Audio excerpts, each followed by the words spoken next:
One of the more challenging things can be to draw a triangle of given dimensions, and I've just chosen 5, 7, and 9, but it doesn't really matter what we choose. So if I make one side 5 and one side 7 and one side 9, it all seems fun and games, and you actually have to draw it without a compass. Well, let's try it with a compass, and I'll show you why. There's my 9.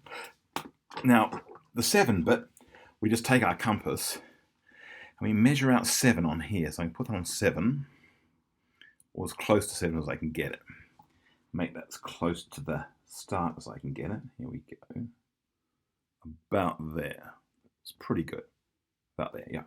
So I'm now just going to create myself an arc. There's my arc. And I know that from this point here, everything there is equidistant to this point. Everything is 7 centimeters. And wherever I do a 5 centimeter one now, where it cuts here, will automatically be correct in the distance of 5, 7, and 9. Let's have a look here. There's my 5. Here we go. So here, let's choose this one. That's 5. That looks pretty good. 5, yep, it's about 5. That looks pretty good. So I'll go from this point here. I'll cut. There it is. So now we've got it exactly 5, 7, and 9 centimeters long. If you were to do this without using a compass, it really does make it very, very tricky because you've got no idea where each side's going to end up.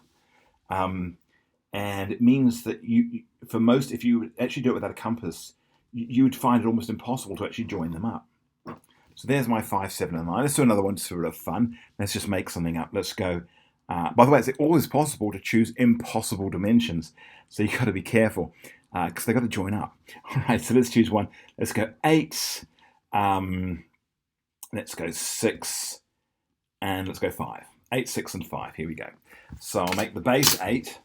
I'll do my longest bit first, yeah? So here's my base. I'll make it 8. 8, here's 8, here's 8, here's 8. So I'll go here. Sorry, I keep knocking the camera. There's my 8. So in fact, I'm probably worth labeling this as well. This is my 8 centimeters. This is my 9 centimeters, my 7 centimeters, and my 5 centimeters. All right, let's do, I've done my 8. Let's do my 6 centimeters. Let's have a look at that. So here's 6. So I'm going to try and get this as perfect as I can. So there's 6. Measure that out here. That's pretty good. It's not perfect. That's a bit better. Okay, there's my 6. And I want 5. Well, I actually know what 5 is. 5 is this one here.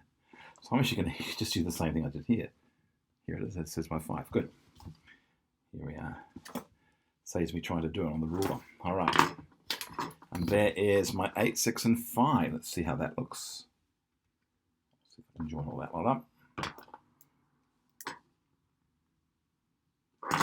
Looking good. Here we go. Oops, again, I'm hitting the camera. So sorry. So silly of me. Okay, here's my 5. Here we go. Notice, of course, for the most part, I'm using the ruler simply as a straight edge, but I just used it to measure to find out how wide the compass should be. I'm not actually measuring that line as I draw it because I know that's exactly 5 centimeters long. So that's my 5 centimeters, and there's my 6 centimeters. And that's how I use the compass to draw a triangle of given dimensions.